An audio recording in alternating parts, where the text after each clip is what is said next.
नमस्कार साथियों, कैसे हो? आशा करते हैं अच्छे होंगे। और आज अपन चर्चा करेंगे टेक्निकल हेल्पर थर्ड की भर्ती के बारे में और बहुत सी चीज़ें आपके साथ शेयर करेंगे। टेक्निकल हेल्पर के भर्ती होने के बाद में क्या इसमें काम होते हैं और कैसे आगे का विभाग में कैसे काम किया जाता है, वो तो आगे की बातें हैं। पहले टेक्निकल हेल्पर के बारे में आपसे चर्चा करेंगे। टेक्निकल हेल्पर के आपके पास टोटल पद है 1405 पद। वो आपको ऐसे लग रहे होंगे कि बहुत कम पद है। हाँ, मानते हैं बहुत कम पद हैं, परंतु निराशा ना होए। और निराश होकर तैयारी करोगे तो सिलेक्शन नहीं हो पाएगा। आपको एक सीट चाहिए, 1405 पद नहीं चाहिए, आपको एक पद चाहिए सिलेक्ट होने के लिए। इसलिए आपको एक पद मानकर ही तैयारी करनी है। आपको 1405 पद मानकर तैयारी नहीं करनी है, आपको एक पद मानकर तैयारी करनी है और उस हिसाब से तैयारी करनी है जिसमें आपको सिलेक्ट होना है। आपको सिलेक्ट होने के लिए 1405 पद भूल जाइए, एक पद के लिए तैयारी करनी है। और उसको तैयारी करने के लिए आपको पहले डीपली तैयारी करनी होगी। आप ऐसे सोच रहे होंगे कि क्वेश्चन पेपर हैं, उनसे क्वेश्चन देख रहे हैं, आपको मजा आ रहा है, क्वेश्चन भी मिल रहे हैं, अच्छे क्वेश्चन हो रहे हैं, तो आप सोचते हैं कि हाँ ठीक है, हो जाएगा। ऐसा संभव नहीं है। ये टेक्निकल क्वेश्चन है, कहीं से भी पूछ लिए जाते हैं। आपको क्वेश्चन पेपर देखते हो, कई इजी क्वेश्चन लगते हैं, इससे आप लगता है आपको कि हाँ अपना सिलेक्शन हो जाएगा। ऐसा नहीं है कि टेक्निकल एक ऐसी चीज है कहीं से भी क्वेश्चन निकाल लिया जाता है। इसलिए आपको टेक्निकल की तैयारी करने के से पहले आपको ऐसा करना होगा कि पूरी थ्योरी के बारे में पूरी डिटेल A to Z जो टॉपिक है उसे A से लेकर Z तक पूरी तैयारी करनी होगी, वरना आपका सिलेक्शन नहीं हो सकता। इसलिए आपको A से Z तक आपको तैयारी करने के लिए पूरी थ्योरी है, उस टॉपिक जितने भी टॉपिक सिलेबस में दे रखे हैं उनकी डिटेल से तैयारी करनी है। और तैयारी करने के लिए आपसे हम चर्चा करेंगे और टॉपिक वाइज अपन क्लासें चलेंगी। अपने डेली एक टॉपिक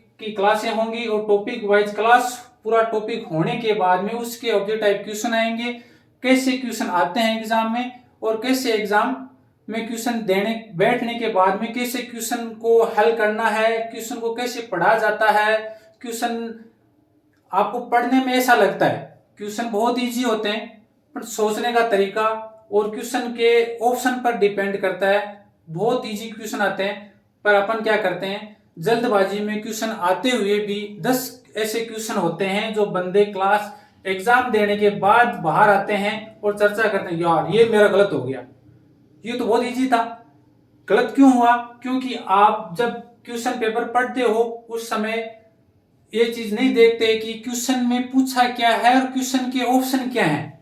उसमें अपन क्या करते हैं, क्वेश्चन देखा और नीचे ऑप्शन, पहला ऑप्शन आपको वैसा ही ऑप्शन मिलेगा जिसमें आपने क्वेश्चन पढ़ा और वो ऑप्शन, जबकि वो ऑप्शन नहीं होगा। पूरे ऑप्शन 5 ऑप्शन आएंगे, उसमें से 5 ऑप्शन देखोगे तब आपको पता चलेगा कि एक्चुअल में क्वेश्चन क्या पूछना चाहता है और उसका आंसर क्या है। ये पूरी डिटेल अपन आगे चर्चा करते रहेंगे और आगे इनके बारे में क्वेश्चन हल भी करते रहेंगे आपसे और सब कुछ आप से चर्चा होती रहेगी। इसलिए आपको टेक्निकल हेल्पर की तैयारी करने के लिए आपको आज से, अगर सिलेक्शन आपको लेना है तो आज से आपको एक सोच के साथ ऐसा लगना है कि ये नहीं कि भाई आज इतना पढ़ लिया। कम से कम आपको 1504 पद हैं, इसलिए आपको पहले मानना कि आपको 8 घंटे पढ़ाई से मान आपका सिलेक्शन हो रहा था, तो इससे आपको इसको दुगना करना है। क्योंकि पद कम है इसलिए आपको 16 घंटे तैयारी करोगे तब जाकर आपका सिलेक्शन होगा। अब की बार ये और हो गया है कि इसमें परी और मैन 2 एग्जाम लगेंगी, परी और मैन 2 एग्जाम लगेंगी। इसमें परी में सिलेक्शन होने के लिए आपको इस 1405 पद के 10 गुणा पास करेंगे। 10 गुणा पास में आपको परी क्लियर करने के लिए आपको इतनी तैयारी करनी होगी। प्री क्लियर होने के बाद में आपको मेन एग्जाम होगी, मेन एग्जाम के अकॉर्डिंग आपकी मेरिट बनेगी और उसके बाद में आपका सिलेक्शन होगा, और सिलेक्शन डायरेक्ट उसमें, उसके बाद में आपका कोई फिजिकल वगैरह कुछ नहीं होगा, डायरेक्ट सिलेक्शन होगा। इसलिए मैं पहले प्री तैयारी करने के लिए 1405 के 10 गुणा कैंडिडेट में आपको शामिल होना है। इतने में आप शामिल हो जाओगे तो आप मेन में बैठोगे और मेन के ही परसेंटेज बनेंगे, प्री के कोई परसेंटेज नहीं बनेंगे। इसलिए आपको पहले प्री क्लियर करनी होगी, प्री के लिए 10 गुणा में आपको आना है, ठीक है।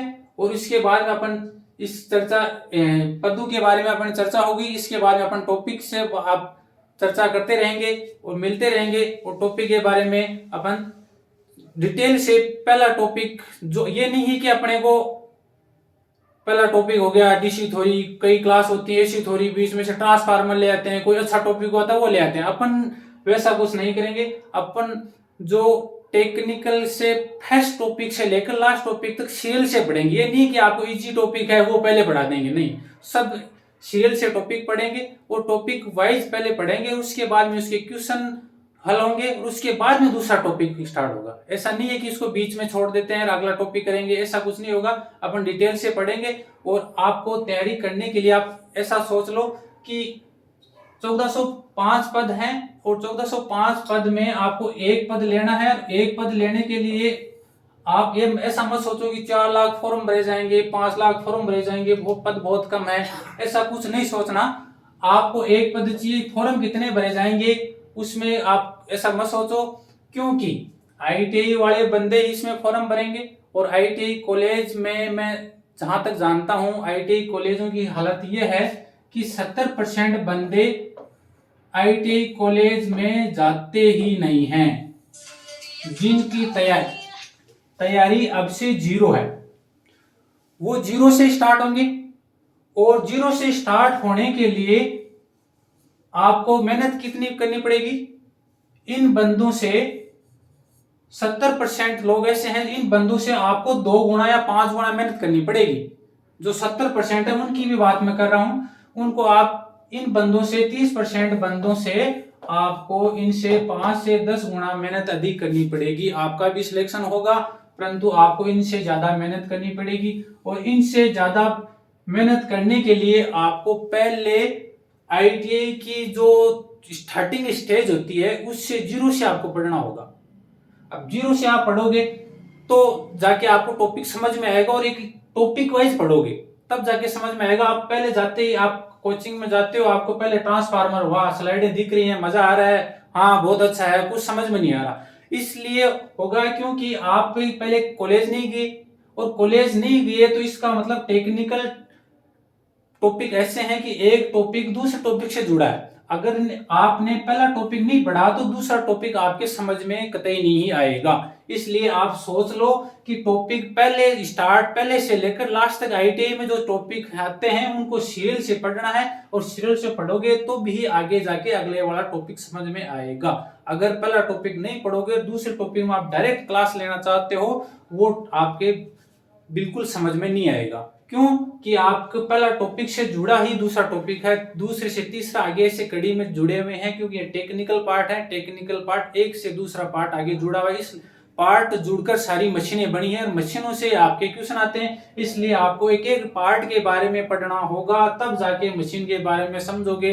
आप डायरेक्ट मशीन के बारे में समझना चाहोगे तो वो मुश्किल होगा, मेरे हिसाब से तो वो मुश्किल होगा, क्योंकि आपको उसके पार्ट्स के बारे में नहीं पता तो उसके मशीन के आप क्या इसका ट्रीटमेंट कर सकते हो। इसलिए आपको जीरो से हम तैयारी कराएंगे, पहले टॉपिक से लेकर लास्ट टॉपिक तक, और पढ़ाएंगे भी उस लेवल से, क्योंकि हमें पता है कि लेवल क्या है बच्चों का और बच्चे कैसे पढ़ते हैं। इसलिए अपन उस लेवल से पढ़ाएंगे। जैसे 70% लोग एब्सेंट है, आप ऐसा ना घबराएं कि अपन कॉलेज में गए ही नहीं और अपना सिलेक्शन कैसे होगा, अपने को तो आईटी के बारे में कुछ पता ही नहीं है, ऐसा कुछ ना सोचें। क्योंकि आप हमारे साथ जुड़ोगे तो जीरो से लेकर शिखर तक पहुंचते रहोगे, क्योंकि अपन जीरो से लेकर ही पढ़ाई करेंगे।